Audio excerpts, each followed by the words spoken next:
Hello, everyone. Hello, hello. Hello, everybody. Welcome. Welcome to our Tricky Thursday live stream session.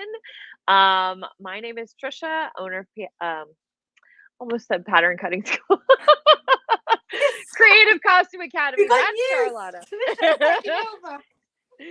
Charlotta's Pattern Cutting School. I think it was like looking at your name. And welcome to our live stream. We do this once a month. We just love chatting about pattern cutting, pattern making, fitting, sewing, professionally, personal, all kinds of things. If you are seeing this live, please do us a favor and hit that like button because that really helps kind of push it out. YouTube knows that you like seeing us and then it'll show it to more people. Um, so that really helps us. And if you're watching the replay, hi, thanks, welcome. If you are here live, we love to hear from you. This is not a us just chatting and you listening. Like we want to hear from you. So please use the chat box and tell us what you think. We're going to be asking you about, what kind of things you're interested in so that we can talk about stuff you guys want to learn about. But just a quick introduction. My name is Tricia. I'm the owner of Creative Costume Academy, and I call myself your pattern nerd friend because I get super nerdy and love talking about patterns and everything, which is something Charlotta and I have in common. And I come from a theater costume background, hence the name Creative Costume Academy. And yeah, and now I teach pattern making online. I have two memberships, and we have a free class that you can try. I think that's already listed in the description. And this is Charlotta. Hello, yes, I'm Charlotta, and I've got a pattern cutting school as well. I'm very passionate about vintage fashion, and my background Yes. is actually pure fashion design. So I'm always feel a bit like an intruder with all the proper pattern cutters. But I did the whole typical journey of doing both a fashion BA and then so, I love pattern cutting. So I did a postgraduate degree in that as well. And I'm just really passionate about, like Tricia, helping people. And also I did the Yes. hard one of going to fashion school, which we've talked about it before, can be quite extreme and doesn't always teach you what you need to know. So now I love actually breaking things down for people to make it easy and actually say, most of the things you can just learn with us and you can make your own clothes a lot more easier and Yeah. have fun as well making them. But it's all about enjoy what you're making rather than reading very tricky books or getting bamboozled by projects. Yes, Yes. absolutely. And we're seeing some people here. Hi, Laura. Hi, Sandra. Hi, Julie or Jules. She goes by. Thanks for joining us. So, and just so you know, like we typically do these live events. We try to do them about once a month, usually towards the end of the month on a Thursday. My nickname is Tricky, and so if you're new to my channel, I usually post a video every Thursday for Tricky Thursday, and then we do these once a month where we get to live Excellent. interact with you all. Yeah, which we love. So and just on that note, usually Charlotta and I will switch back and forth. So it's on my channel this month, and then next month it will be on Charlotta's channel, and then the next month it will be on mine. So make sure that you are following both of us. I believe I tagged Charlotta down below, and yeah, we like to hang out and hear from you, and this is our chance to like really get your feedback because both of us went to school, but we also realized what we didn't really learn. And if you are like me, I was very impatient and I was like, here's what I want to know.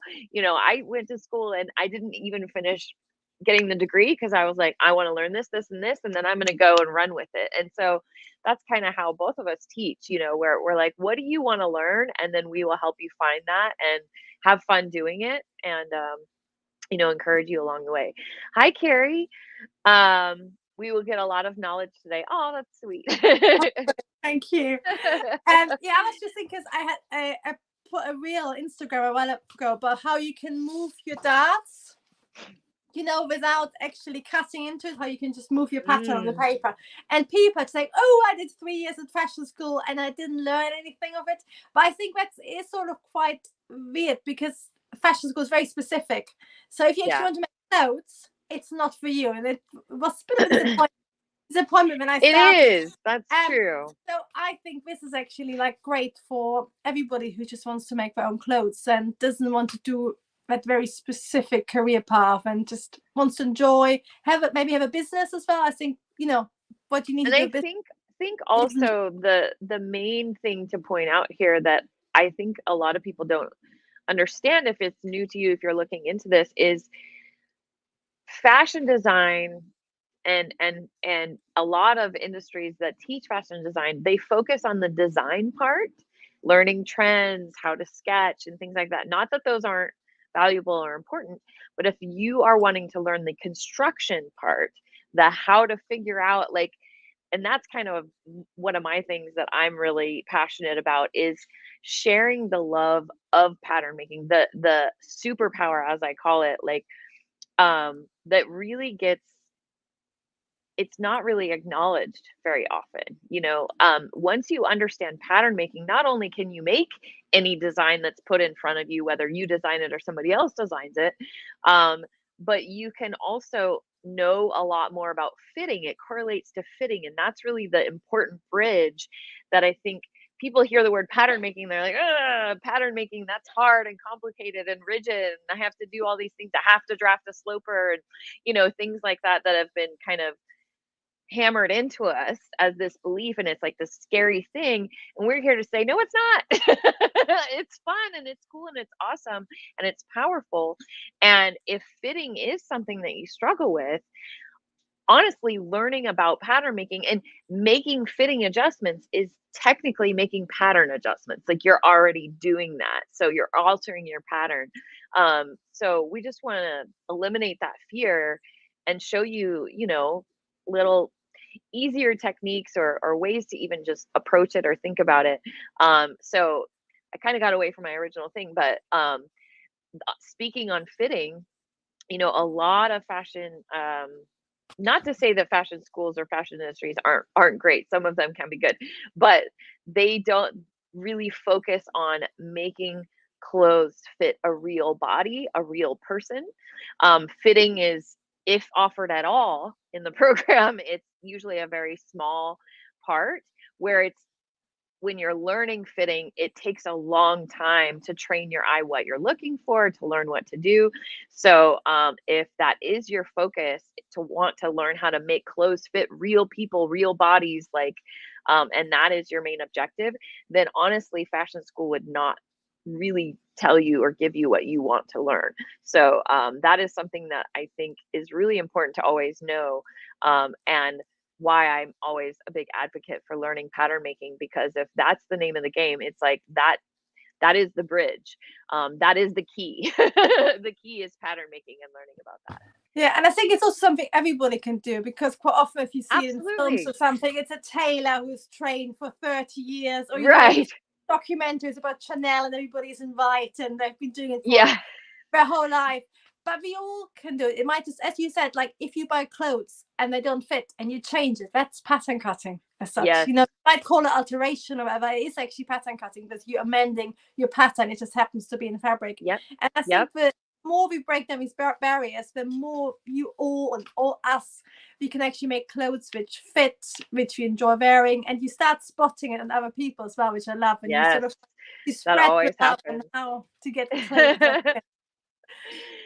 So Stephanie's saying, Charlotta, you posted an Instagram story recently about a few fitting books you checked out. What other resources would you recommend for fitting? Yeah, I can show them quickly. I had to do a video about them on my membership because I just wanted to get really cheap books, secondhand, just so vintage books, because new books can be quite expensive. So I had like a budget of £5, and I got this one, which is good so far. I haven't the Vogue fitting book. Yeah, and I got this one, and this is like an AI written disaster. So don't buy an AI written disaster, you say? Yes, it's like literally somebody put into like AI, what is pattern cutting and fitting? So it's like, it is 100 pages of just gobbledygook. It literally my gosh, that's amazing. Yes.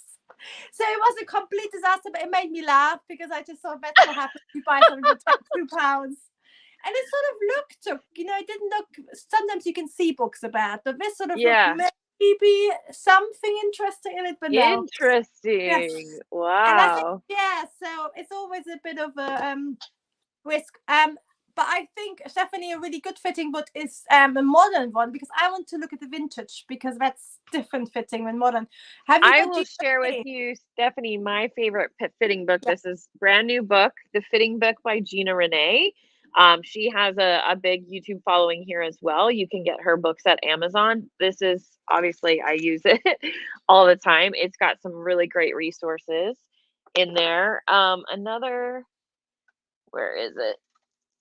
Is for plus size, if you're more on the curvier side, Ahead of the Curve by Jenny Rushmore, Cashmerette, as she's known. The great thing about this book is it also comes with, you can't really see them, but it comes with patterns as well. Yeah. And she just came out with a second one. I haven't had a chance to check out the second book, but this is really wonderful. It's got pictures and it talks about, you can see the difference between. So that one is, that one's another really good one that I like. And I've good things about Natalie Bray as well. So I'm actually bought that. Oh, Natalie Bray. Yeah, she's another one. I think vintage fitting is slightly different sometimes, just because of the cutting. And then there's also Kenneth King's book, which is Smart Fitting Solutions, is another great book as well. Yes, yeah, so Stephanie says she loves vintage stuff. So yes, have a look at the Natalie Bray. And Natalie Bray is a good one. £10. So that's why sort of, it's nice to have like a variety of books to work from, isn't it? Connie was saying you missed how to connect with Charlotta. So in the description, I've tagged Charlotta. So you should be able to click on that and it would take you to her channel. You can subscribe to her channel from there. And she's also Charlotta Pattern Cutting School on Instagram. And I believe I added that also in the description. Thank you. You should be able to find that too. Yeah, fantastic. Definitely into vintage. Yeah, typically draft 1950s. I think Gertie's books, I'm not sure. As well. Charm Patterns. She makes a lot of vintage. She's a modern pattern designer that makes vintage style patterns that are also offered in a lot of different bust sizes, like for each pattern. And I think she might also have a book about making adjustments and things. That might be if you're in the 1950s. Yeah, she has a Patreon. Lots of patterns and stuff too. Yep. So if you're interested in 1950s, you might like to check her out. And we had a last comment saying by Carrie, I'm a visual person and most books frustrate me. I think that first book you showed, Tricia, would help me. And yes, I think actually I would recommend, I think YouTube channels are great as well for fitting. Yes. So we've got Gina Renee, but of course we also got Jennifer Stern.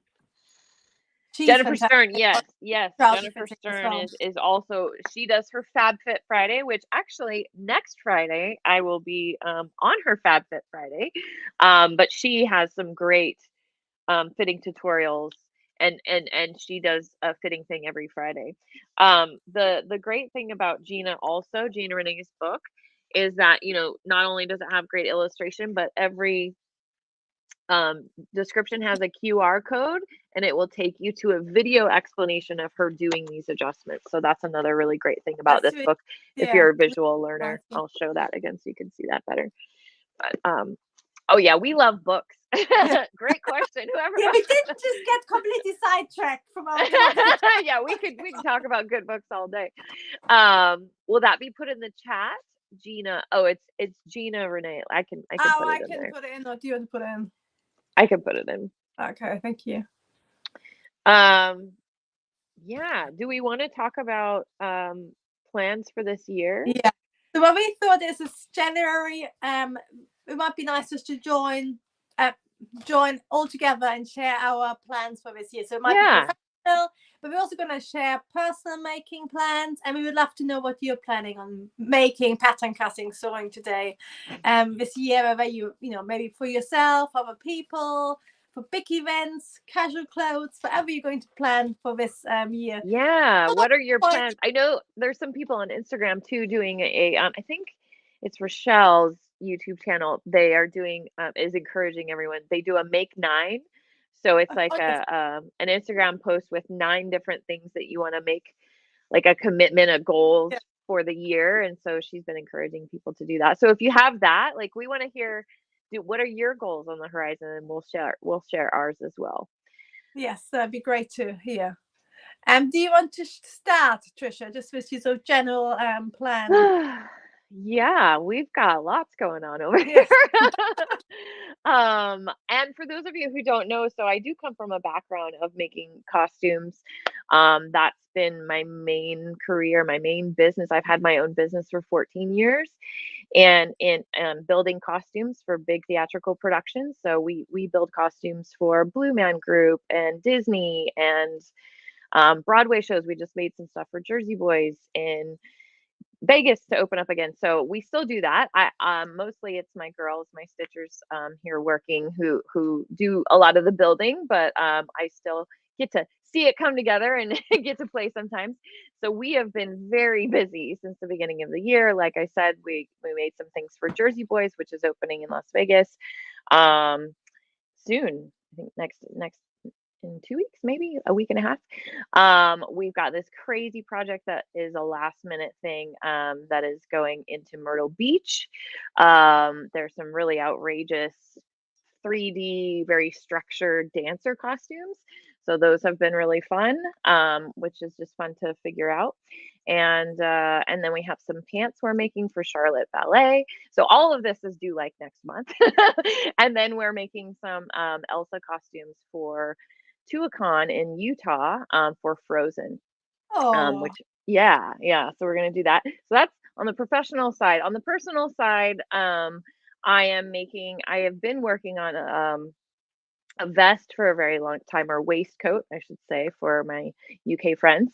And yes, it's very confusing for us I investors. know it's not. I'm not talking to undershirts. I'm talking a waistcoat.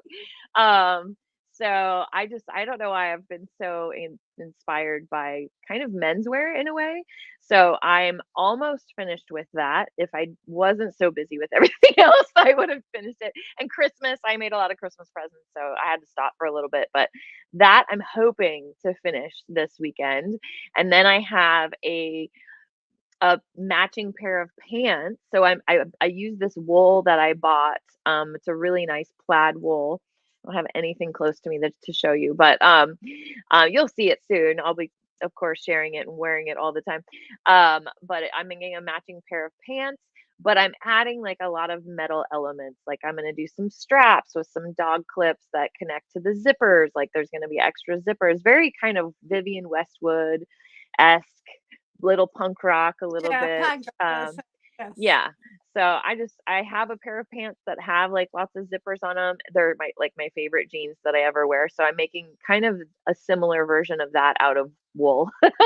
And then the vest to match. It's kind of an asymmetrical big collar vest. So very excited about that on the personal side. And then I was just planning out um I don't know beyond that because those are the two things. My pants I've started. I just need to true up the pattern and cut that out. So I'll be lucky if I get to make those before, the quarter is out. I'm hoping. But then I also am teaching in person at Sew Expo, and it's like sewing and stitchery expo in Puyallup, Washington. So that the tickets are on sale for that right now. And I have this lovely opportunity from Aronica Needle in the Bell. If you don't know her already, she also has a YouTube channel. She's amazing. But I was going to check her classes out and considering going, and then they needed some teachers. And I said, heck yeah, I'll go and teach. So I'm very excited to have this opportunity. I'll be teaching some sewing classes, sharing kind of my costume techniques a little bit. We're sewing a leotard. We are doing A some briefs. bra. We're doing a shelf. Oh yeah, we're doing a tank, like how to put a bra into a top. like, so it's connected, so you don't have to wear a bra. So that comes in handy very, very well with like dance costumes. I've had to do that before, so I'll be sharing about that. Upcycling class, so all of that's happening. The Sew Expo is February 29th through March 3rd. So you can go to the expo. They have a huge vendor hall. This will be my first time not only teaching but attending as well. So I'm very excited to connect with a lot of other. That's actually what we're going to be talking about in FabFit Friday. Another teacher who's going to be teaching at Sew Expo that I've heard, Sarah Me. She also has I forget her channel, but I'm going to be meeting her on the live so that when we meet in Washington, it'll be great. Yeah, and then we've got boot camp coming up in March, and I've just decided I think I'm gonna make a sweatshirt for Valentine's Day with a fun heart on it. And then we have a fun challenge that we're gonna talk more about next month, which is a very, very pattern nerdy fun project that we've decided to do. So yeah, lots of fun things coming up. And I'm sure I also have a reason to make a very fancy outfit here pretty soon that I can't speak about why, but I need to come up with something very cool. So that will be probably my next, like, what am I going to do for that? For yourself. Brainstorm for myself. Yeah. For Not myself for an event that I'm going. So not a wedding. What's that? Not a wedding. Because if No. no. No.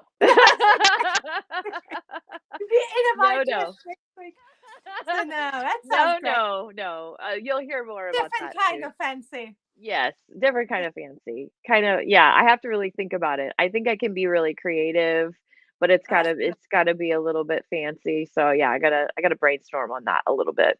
But these sort of projects are great because most of what we make is sort of practical, and I like it because you get to wear it. But it's nice to have a really fancy dress. Like you don't have to have comfort. It's all about looking good and stuff. Yeah. So now, the other thing is too, there's so many frock tails coming up.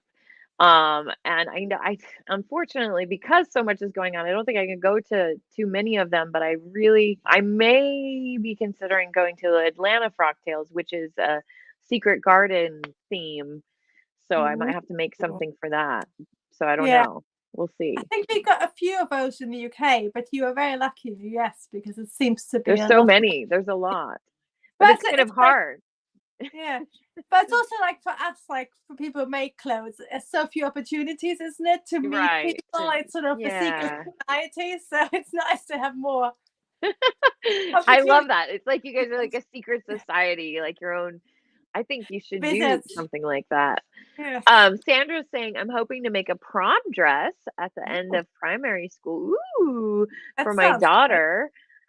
Pattern cut and sew. That's awesome, Sandra. I first need to work on a design. See, that's where I'm at with these two other possible designs. I need to like come up.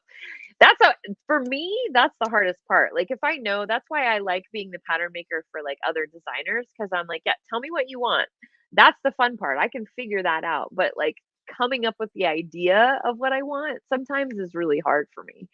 And I have to say as well, because when I went to fashion school, it was pre-internet and pre-Pinterest. And I think it's easier because you would find an image in a book like a Balenciaga. You love it. So what happens now, you go on Pinterest and you see, oh, but there's 20 more varieties. Oh, but we can do this sleeve. And it's actually, it frizzles your brain because too much choice. It's hard, and you can't put everything in one dress. You have to sort of, and you always think, oh, it'd be over designed. I did do that when I was in school. I was like, I want to do this and this and this, and it's like ends up, a little bit. You can't have it all. Edit. I know. But it's really hard because you see so many beautiful stuff out there, and and you want to try it more all. accessible, but harder to decide. I think sometimes. So yeah, I think the designing actually has gotten harder, because there's just so much more. Beautiful stuff to look at. So yeah, I find it harder nowadays as well. And I think especially if you make it for yourself, it's not like going in the shop, or if you do a big collection, you can sort of, if you have 80 pieces to design, you can sort of scatter around. But if you're making for your clothes, you might make like 2 pieces of garments a year. Right. Really want And to you get it have to be perfect, kind and of you want to try out everything you've learned and stuff. exactly. It's hard to, yeah, to edit that because you're like, I only have this opportunity to make myself something, you know? Yeah, for sure. Jules is saying that you should be a guest for PatternCon. Oh, that's happening, Thank Jules, you for very sure. much. We've already talked about it. Yes, wrong side of the Atlantic, sadly. Well, One day. I don't think that we are going to make that happen somehow. And then Lauren says she's in her sheer era, making black burnout pants. Ooh, and a black mesh dress. That sounds exciting. It's burnout where you have like velvet, which is pattern Yeah. cutting. Yeah. Yeah. Yes. I love burnout velvet stuff. Which is incredibly difficult to make, isn't it? I think you can do it with like an acid. I took a class at one point. I think it used to be really toxic because they used to make it. It probably still is. Hopefully nowadays it's slightly better. Use a respirator. Well, I mean, but there's so many beautiful burnouts that exist already. I don't think you have to. Oh, actually, I think I've done printing before with burnout, but yeah, it's just not very pleasant. It's nicer to just buy fabric, isn't it? Yeah. But that's very cool. That's what I say. I'm kind of in my vest era, or I guess I should call it my waistcoat era, because I'm like in that mode for some reason. I mean, even like thinking about this dress that I just mentioned that I have to make for fancy. I'm like going like, you know, not even vintage, but like 1800s, you know, like bustle era. I've always really liked that because it's always so kind of structured, but then I wouldn't go full out like that, but something. No, but you could go sort of menswear, like a menswear mesh. I think that's where my mind is.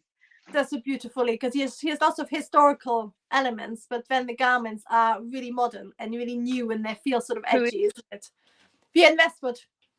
Oh yeah. See, that's why I love her. I'm very into her aesthetic right now. Vivienne Westwood, Alexandra McQueen, like that kind of, but even more Vivienne Westwood, I would say. Yeah. PatternCon. PatternCon is going to happen. It doesn't exist yet. It's something that I am working on creating a pattern convention, which is actually why I was interested to go to Sew Expo. Was I'm checking out other sewing conventions that already exist so that I know how to create my pattern convention. So yeah, I'm in the very beginning stages of planning that out, but it will be pattern focused. For people who enjoy pattern making and want to learn more about all different kinds of pattern making. And, you know, so that's coming together. That's what PatternCon is. I'm thinking probably my first step, I'm hoping to maybe do a retreat by the end of this year, maybe do like a 3-day corset making class or something like that to like dip my toe into hosting an event of the size that I would like to eventually host. But that's what PatternCon is. So yeah, that is going to be there. I don't know how we're going to make it happen, but it's going to happen. No, I think it should sort of be, as we said, it's like a secret society in sewing, but everything sewing should be pattern cutting because it's also related. Absolutely. So it's so weird how we are sort of. So, and that's why I said that at the beginning. And part of like PatternCon is my driving goal or dream to help highlight the power of pattern making and celebrate the power of pattern making, because, you know, I say this all the time, but think of Vivienne Westwood and Alexandra McQueen and Christian Dior and all of these big name designers that you don't know their pattern cutter's name. You don't, and I guarantee you the majority, if not all of the work of them, like they come up with the idea, which is, I'll be fair, hard for me to do, but they are not the ones figuring it out and making it actually become. And I guarantee you that all of those designers have their like person that understands, because to be a good pattern cutter, be a good pattern maker, you really understand what that designer wants. And that is the skill of a good pattern maker, is to be able to translate a sketch into something that they want 3D. And it's amazing. It's magic. It's a superpower that needs to be celebrated and nobody even knows about it. So yes, it's coming. Don't you worry, Stephanie. You pay attention. We will have our chance to come together and meet people in person who do this. I'm working on it. And Sandra's excited about the retreat. Dorothy saying, I hope to clone and improve the fit of my favorite blouse. Yes, Dorothy. Yeah, I and love again, that but it's plan. pattern cutting, isn't it? Copying what you love, maybe making it even better, isn't it? And I think that's why a lot Yeah. of us, like, once you draft yourself something and you make it the first time, it's probably 90% You there. always are like, Then you get maybe to I'll do it this rework way. it, but you understand where it comes from. But that's why I think it's Yep. quite tricky with sports sewing patterns. But you never quite understand, where does this volume come from? Why doesn't it fit? Well, if you made it, oh Mhm. yes, it came from the bust point, or it came from the slash line there, so you know exactly how It everything all works. starts to come together. Yes, Yeah. and you can make it better. So now I have a few patterns. Like this is the third dress I haven't made, and each time I make it, I sort of I improve. was gonna say I love that dress. I love the fabric that you used for Thank you. that. Yeah, it's Really pretty. corduroy with stretch, which is Oh, it actually is your my corduroy one. favorite. It looks Yeah, kind of velvet from here, you know, I because know it's it's very got the shiny. sheen. I fell in love with the color, so I just It's really pretty color. thank you very Um, much. so I want to say, Lauren says, she's like, oh my gosh, yes, I go to a craft one, and you would love one for patterns. It's coming, folks. Pattern Con is coming. And hello, Wendy. Lovely to see you. Yes, hi Wendy. So tell us about your plans for this year. What are your So I'm personal and slightly professional sewing plans? less busy than Tricia, but I've been sort of taking things slowly because I've been sort of having my children at home. So I've been doing some very small projects and small commissions, and I'm now so finally ready to get back in, which is great. So compared to Tricia, I'm sort of slow and small steps. But what I'm really excited about is, so far I've sort of, you know me maybe from YouTube or a membership, but it's sort of all, I make tutorials and people your comment. But I really want to do this year. I'm starting, and hopefully in March, April, it's some really sort of small group pattern cutting school, really intensive programs. So 6 weeks, there are people like all 9 so far, where people can really get immersed in pattern cutting, get this sort of first boost, and then they understand, and then I can release them in the wild and maybe really confident, make everything, fingers crossed. But it'd be really nice to work more closely with people again, and so spread the joy of pattern cutting away. And I'm also sort of I'm starting again, getting slightly involved with teaching in real life, so planning courses, which I'm really passionate about, in, you know, like just art education, design education in schools and colleges. So that'd be really fascinating as well. Fun. And it's stretching your brain power, so it's the opposite, but really good. And then personally, I was saying to Tricia at the beginning, I'm not a fan of January. I find it really depressing. You're supposed to be energetic, and it's always like, oh, I want to hide somewhere. So I did. I actually made 2 garments, just to, you know, stuff I've done drafted before Christmas or old pattern, and I just did some sewing just to you sort of get into it again. There's no pressure. So now I'm sort of, last week I was ready to face the world again. So now I'm sort of, I would like to make either a jacket or coat this year. One thing I've been dreaming of for ages is what you might call a Chanel cardigan. Oh, tailored that would be jacket, but very lovely. soft. But I want to make it quite Austrian, so maybe military. With a big collar. But I would have, I think, more like braiding, so it becomes sort of like a little, like a Austrian waiter, circa 1900. Okay. So quite neat, short. Yeah. But that'd be quite nice to. I might make it as a class as well, both. But because my hands have been really bad for last year, so I'm finally ready to actually use How my are hands your wrists again. feeling? For those who don't know, They don't hurt, but I can't feel my fingers. So you can't feel your fingers? No, I can't. Oh no! So it's really odd. But I'm sort of hoping to actually start to use them again, which would be really exciting. So yes, that'll be towards the end of the year, but that'd be meaning picking quite a nice fabric, hopefully, and hopefully sharing that with people as well. Maybe doing a series if people are interested. Maybe you can stitch one together. I have got the book, that couture cardigan jacket, but I think, being always a little bit of a shortcut person, I'm not gonna copy it. Lots of Chanel. I think again, it's like there's a whole mystique, but having worked with lots of people who, worked in houses like that, yes, some things are made beautifully, but there's also getting it done as quickly as possible. So I'm Yeah, going to do hey, both. theater, it always depends. And Kenneth King talks about this all the time too. It's like, how much time do you have? You know, how much time do you have? How much money are they paying you? Yeah. Those are the questions. And then some, a saying that we always have in theater is you can have quality, you can have it fast, or you can have it cheap. You can have two of the three, but not all three. Sometimes you got to work with what you've got. And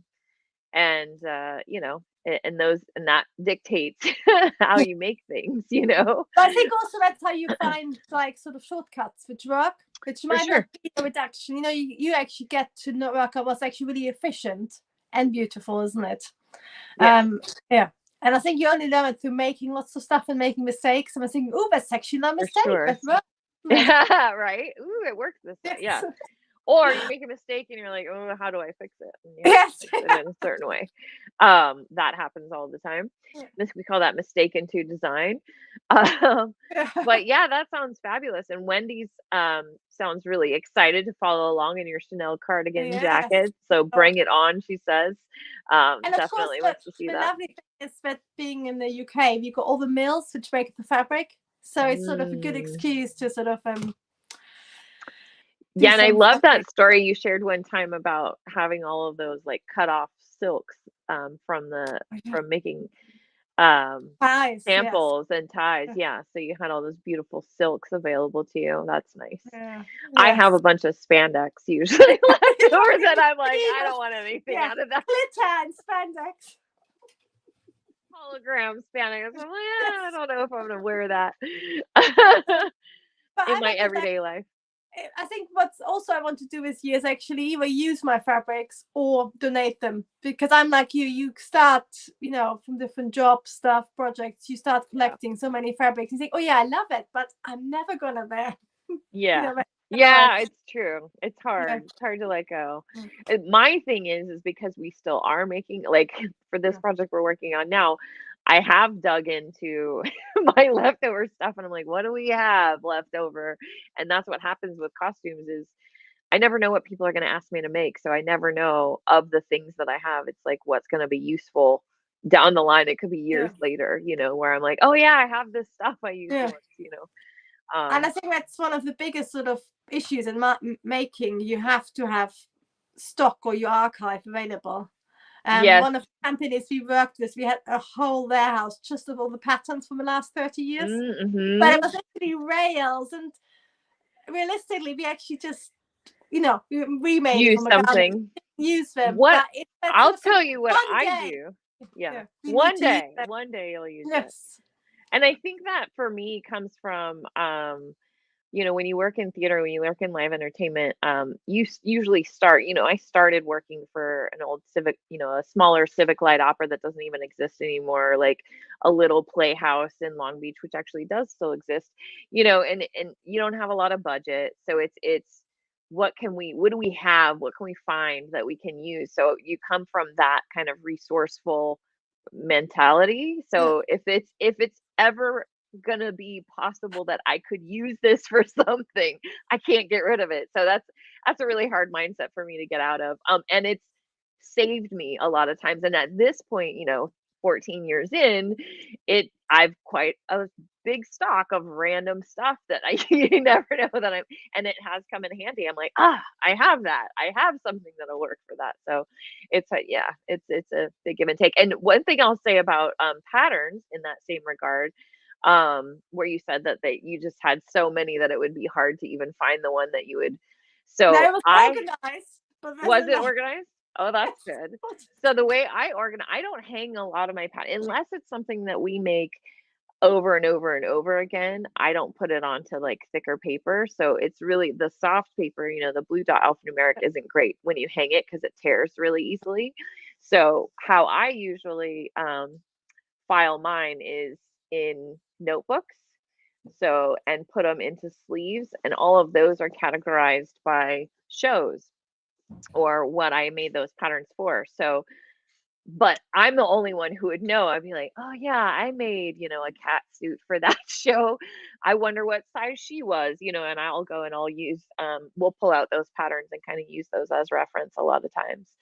So yeah, keep your patterns, and I would say that. And now I have personal notebooks that I keep for myself, Yes. and I've started organizing them by like I actually I just had one for a while because I didn't really make myself a lot of things until recently. Now I'm addicted, can't stop me. Um, but I have like tops and bottoms, but I think I'll probably eventually even break that down even further, like pants and skirts and jackets, and have a notebook for each, because those come in handy. They can work as, it's great to go off of your sloper that's fitted. But if you're making, say, a princess seam design and you just want to like change up the collar or change up the sleeve, like, and you already have a pattern that's successful, and you just want to make a little change, then it's great to have those to go back to readjust, so you're not Yes. having to draft the whole thing from scratch. And another really good trick is, because that's how I sort of partly store my patterns. Industry, you quite often, because it might be 30 years of 80 patterns a season, so it's quite a lot. But we normally have a Yeah. little spreadsheet or lineup sheet where you have all the models, Well, and when you have the numbers. And then for each season, you have like a notebook, for example, where you have all the right. fabrics, patients, what didn't work, what worked. And then you got the patterns just ordered chronologically. That makes sense. But having that sort of lineup, and if you sort of make your own clothes, I actually have to do it again. I've been lazy, but there might just be 30 styles you made in the last 10 years or whatever.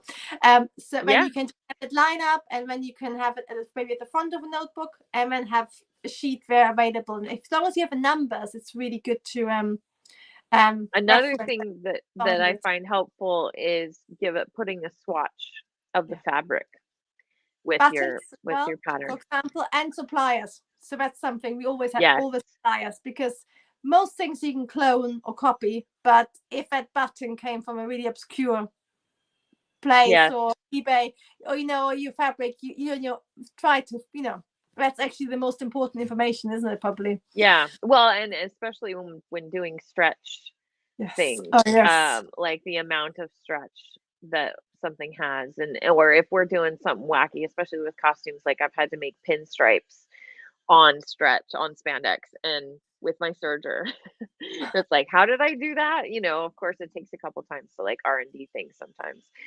So yeah, keeping like little samples, like, I always test things out when I'm working out a difficult, weird, thing that I'm trying. So I'll do little testers, and then I can keep those little testers with the pattern. So in case, I mean, for a couple of reasons, in case they want that costume again, if it's a show that's going to last for a long time, I can remake the same thing, which has happened.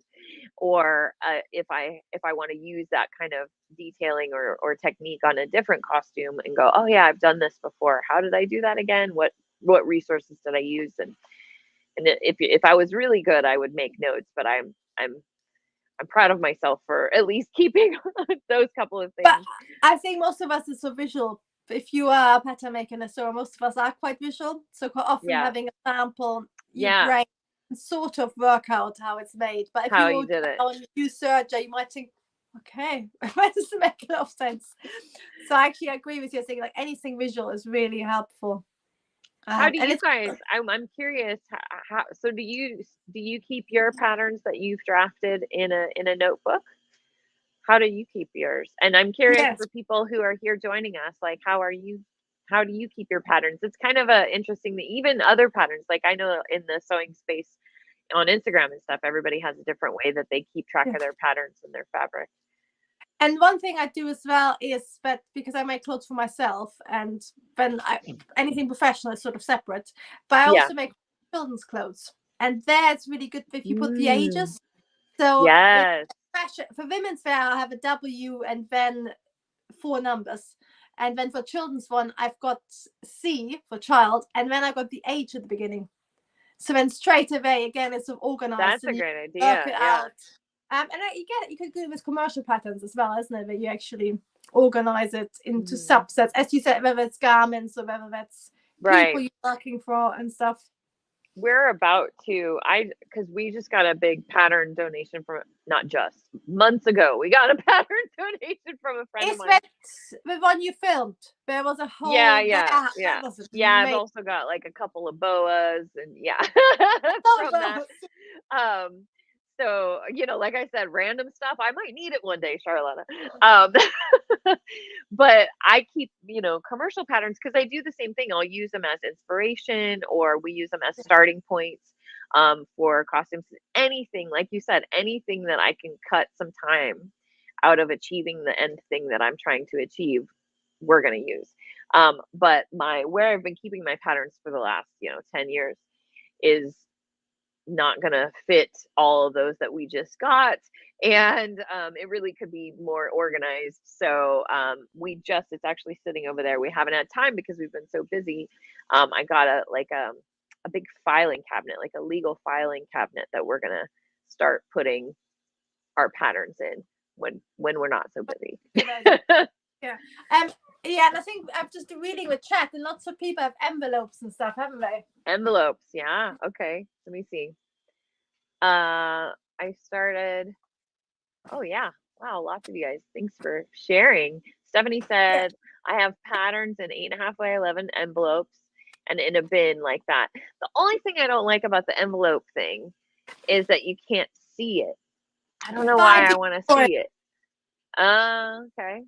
That's a good idea. Or you'll they're quite cryptic sometimes. But that you'll take, you'll take the pattern out and then you can tape this to the front. I've seen that before too.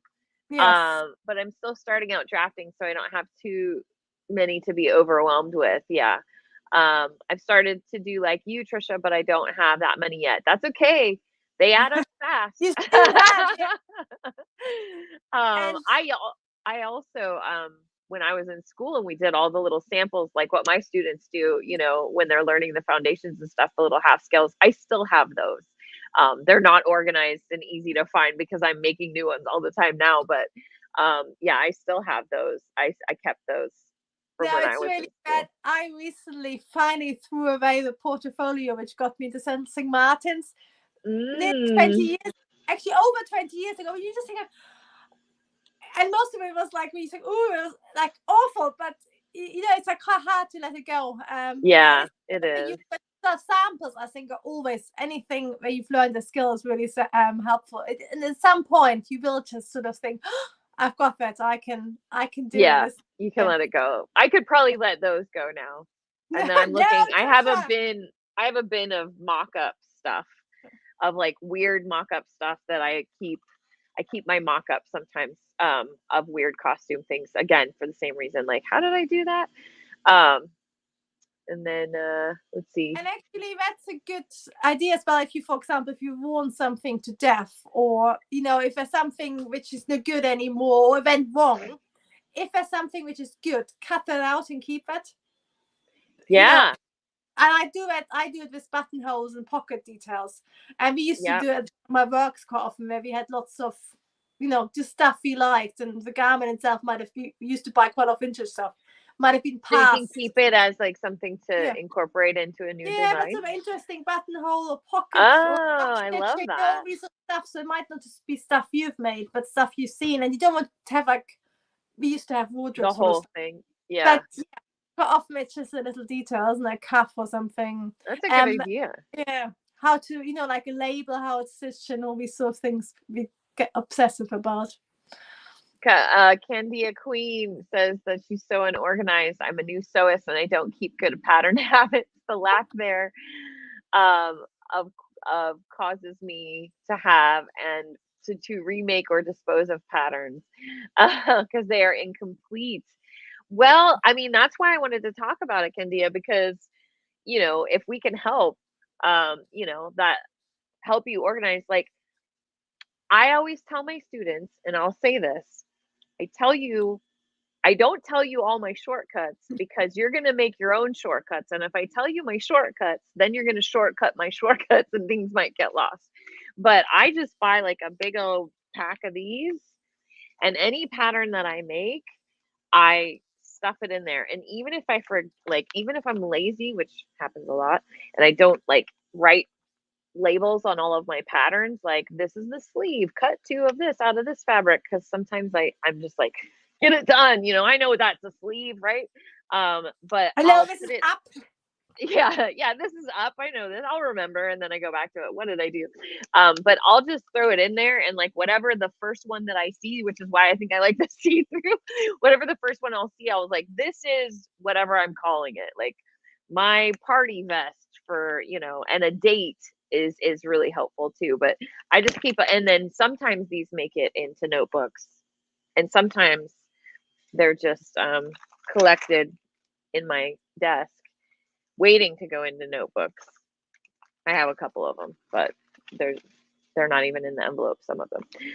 So No, I mean, it takes that's practice. I think that's the thing where I do it as well. I've got 2 on my windowsill. So Candia, and I think it's just like to be really strict with yourself. When you finish something, you have to pack it away, because otherwise, actually, I've got 3 projects out, and you just know that's slightly risky, because sooner or later they're going to get mixed up or lost, or you put one in the bin because you think it's rubbish.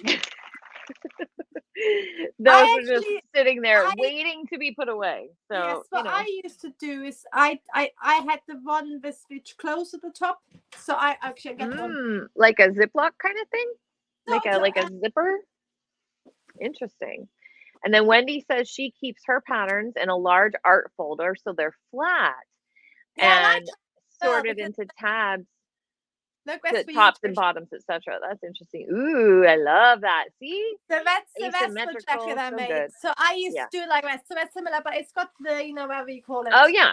So like a Ziploc kind of and thing. you can hang it on a hook. Oh, So that's I used to do interesting. that a lot.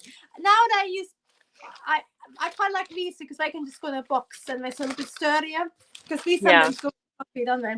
Yeah. I could see that. Yeah, Yeah, I but you do get, can I do that. will say I get the heavy duty things of these. The only hard part is when you start putting like the samples and stuff in here, then it does get a little fat Yes. sometimes. There you go. I Yeah, just the found the Ziplocs are sample. nice. Yeah. Well, unused Oh, pattern. One of those. so Kendi, you'll find a system that works for Yeah. you. That's why I think it's good to share. And that's why I wanted you guys to share in the chat too, because everybody does it a little bit differently. And I think it really, you'll find the thing that works for you, that makes sense to you. There's no right way. And that's another thing that I think is very hammered into like a lot of learning about pattern cutting, is that what's the right way? How far should my bust point be from this way? It's whatever works on your Yeah. body. It's what works for Yeah. you. And people get And very angry online. I always think like, yeah, that's not there's the so correct many, there's so way. many beautiful ways of doing it, isn't it? It's like, yeah, And I think sewing in general, there's a million different ways to do everything. And that's why I think the people who are really good, or who have been doing it for a long time, you still want to keep it open to learn more things. I mean, I'm still learning all the time. I learn from my students when they ask me a question. I'm like, I don't know. I'm going to check that out. Or I learn from other teachers. It's a good thing to be open, to kind of always learning different things. And that's why I like to ask questions like this, because, I'm like, oh, that's a great idea. I never thought about, and kind of see different ways of doing things. Um, Stephanie says, yes, just like Charlotta, I'd love to put sketches or quick Polaroids of finished garments on envelopes. But for now, I just have to remember what they are. Yeah, I name things, like personal things that I do. I give it, like my vest or my waistcoat that I'm working on is my Vivian vest. Okay.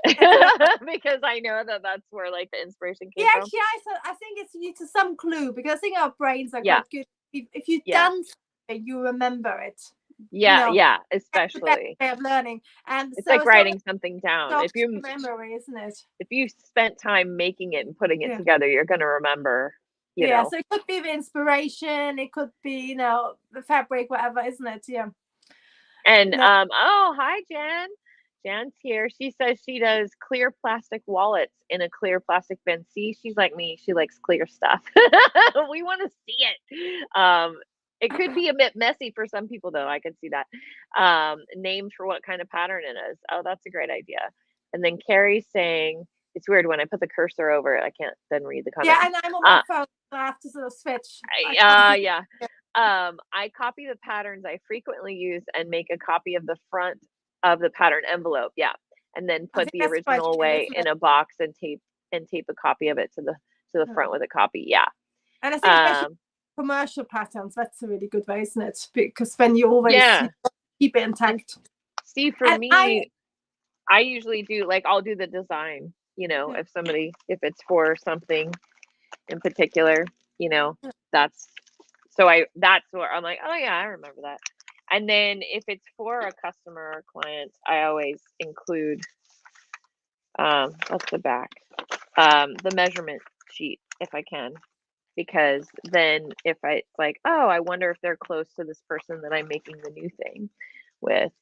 You don't have to measure everything, especially if it's complicated. That's quite tricky. Yeah, and especially with stretch too, because you know, that I'm not calculating for negative ease all the time. That's a question I get asked, you know, how do you calculate for negative ease?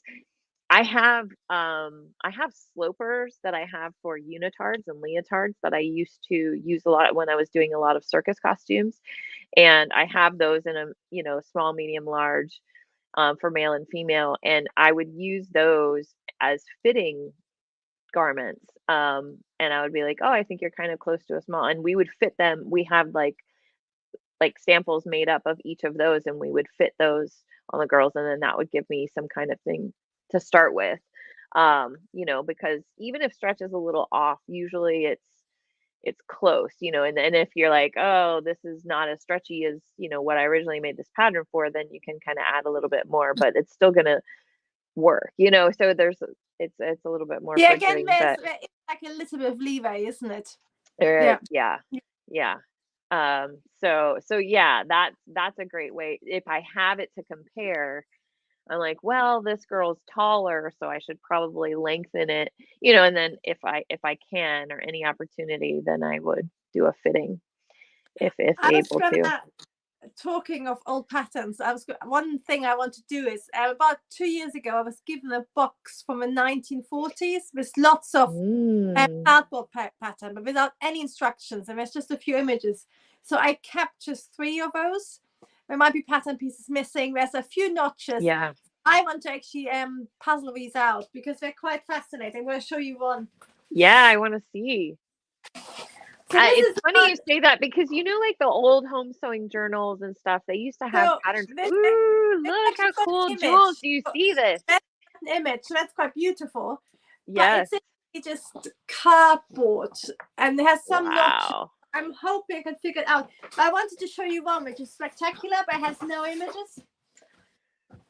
So the pattern, and that's the thing, once you start really knowing patterns, you can be able to see. I love vintage patterns because they weren't like super basic. Oh wow, so cool. So like scalloped. That scalloped edge, yeah. And it's made out of nylon, I think. But it's missing the skirt. They look like laminated. Yeah, I think it's really old cardboard. It feels very dirty. You know, you touch so them, cool. But you know, they're quite amazing. So I might have to put them on the wall after I've made it. But it's sort of, you know, when you used to have lots of semi made to measure places everywhere. So yeah. Well, that reminds me, because I have I've always loved vintage as well. Like, I really love the 1940s, like 30s and 40s was always kind of more my era. 50s, I'm not really into like big skirts. I like more of a sleeker design, which is why I think I like the 40s better. And I've always liked the 60s and 70s too. Bell bottoms are kind of my thing. It helps me not look so tall, right? These Vivian pants will be bell bottoms, PS. But I was gifted, like, you know, ladies home journal, like vintage magazines back in the day used to come with patterns, with sewing patterns, but they were very basic. And so you look at those and you think that, I mean, because everybody sewed back then, and I think that there was a much greater knowledge of pattern making back then, because people just did it so innately that it came with knowing how to sew, how to read the pattern, how to figure stuff out, like was kind of taught along with the learning of the sewing. And I find that really encouraging because we have just gotten away from it now, from so long. But it used to be very, like, pattern making used to be a very general knowledge thing. So if you are listening to us and going, and I've seen a couple of you being so sweet in the comments saying, "Oh, we're so talented. Oh, we've just been doing it a long time." And we're here to share with you. It really just comes from doing it. And the more you do it, the more you're going to learn. And it's just something that to not be afraid of, you know. It used to be a very commonplace Yeah. thing that this was a very common knowledge that you knew how to alter patterns, that you knew how to size things up, that you knew how to make a quick collar to add to your dress and things like that, because the information that we were given was so basic. Um, but we've gotten away from it so much now that that we think that it's this big unattainable thing that you have to like spend forever learning. But that's what Charlotta and I are here to kind of help you with. Yeah, and I think it is because it's also as less and less people do it, the stuff you buy, it's very differently constructed because it's not Right. made True. to be remade. Like, you know, you used to change colors all the time because they were off. Yes. Now it's constructed, it's impossible. Yes. Yeah, so it's just practice. It's taking things apart, being curious, making a lot of mistakes. Yes. And, Yes. just And just so you know, everyone, I still make mistakes. I've been sewing for over 30 years, a long time, and I still make mistakes. And it's, you know, it's part of the process, and it's just kind of like learning again, and or coming at it and going, oh, why did I just posted a reel, you know, earlier this month about a mistake I made on some hoodies that I made for my brother-in-laws. Like the hoods came out huge. I was done sewing them. It's 4:30 in the morning and I'm like, oh my God, I can't give these to my brother-in-law, you know, but you're just going and you don't realize. And so I figured out how to fix it, thankfully. But it still happens. It's just a matter of, you know, how you approach it when you come up against that. And it's like, darn, that didn't work how I thought it was going to work. And kind of thinking, well, there's got to be a solution. What else can I do? And approaching it at that way instead of beating yourself up like, what's wrong with me? What did I do? What did I do wrong? It's part of it. And so you just kind of, you don't let that stop you, and you just kind of like learn from it, or you laugh about it, or you know, yeah, or you you just accept it as well, isn't it? yeah. And I'll tell you what, like what you mentioned earlier, Charlotta, how every time you make something you're like, wow, it's good, but the next time I make it, I'll try this or that. Like everything that I make, every single thing that I make, I go, you know, next time I'm going to do this or that. It's never perfect. It's Actually, I just never made perfect. this. It's a dress, but I've made it 3 times, so I should know by now. But it's like the corduroy was slightly thinner than I was expecting, so I didn't interfuse it enough.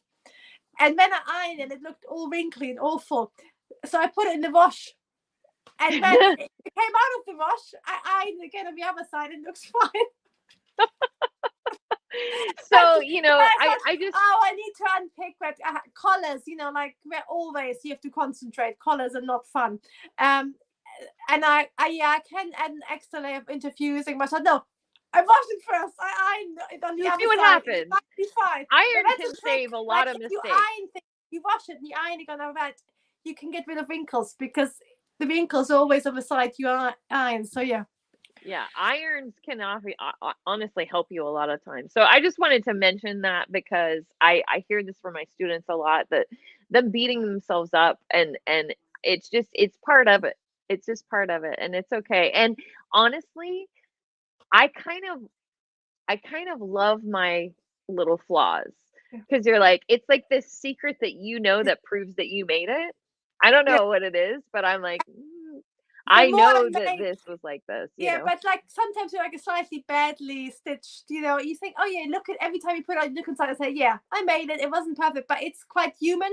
Because I was looking Exactly. at a Yeah. broad coat I have and I thought, oh, that's so perfectly made. But the thing is, the person who's making that coat is making 2,000 coats Yeah. a year, maybe.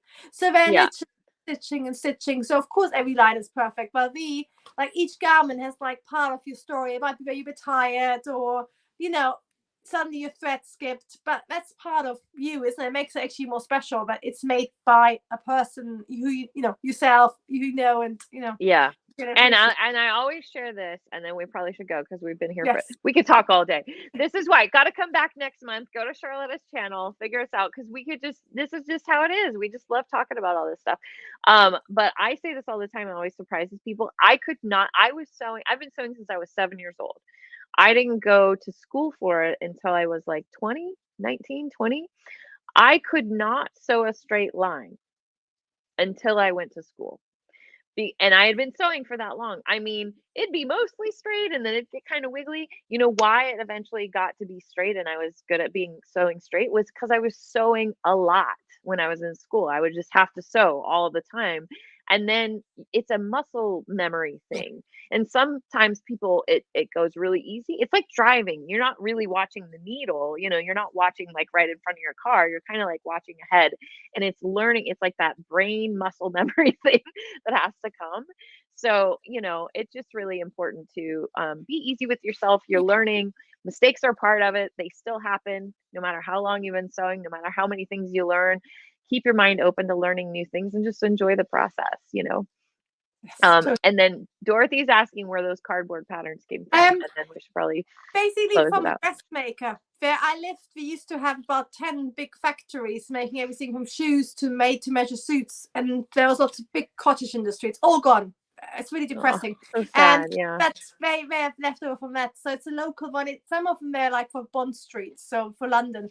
But yeah, it's just Yeah. a really fascinating history. So I started doing something 2 years ago, but I might do like a proper series about it because I think that's fun. Hopefully some of you be interested in that as well. For sure. I think people, you just showed people and everyone's interested in it. Yeah. Well, thank you guys so much. Like I said, we could go on for days. So please come and join us again. Next month we'll be over on Charlotta's channel. Make sure you're following us both. We will be talking about how to tackle tricky projects. Because remember, I mentioned that we are part of a challenge where we are doing. Yes, it's over on Instagram with a bunch of other pattern makers who hopefully will become friends with us and come to PatternCon too. But so we'll be sharing about that challenge, how we go apart with that challenge. So you want to look forward to that. It'll be very interesting, very kind of avant-garde, and how to really think about projects that are maybe out of the norm, where you don't have a pattern that you could go or it's not off of your sloper and you have to really kind of bend your mind a little bit. So if you're interested in that kind of thing, come join us next month, towards the end of the month, as always. But thank you so much for joining. We love hearing from you as well, and everyone who participated in the chat. We really love hanging out with you guys. And we'll see you next time. Yeah. Thank Bye. you, everyone. Thank See you you, next Charlotta. time. Bye. Bye.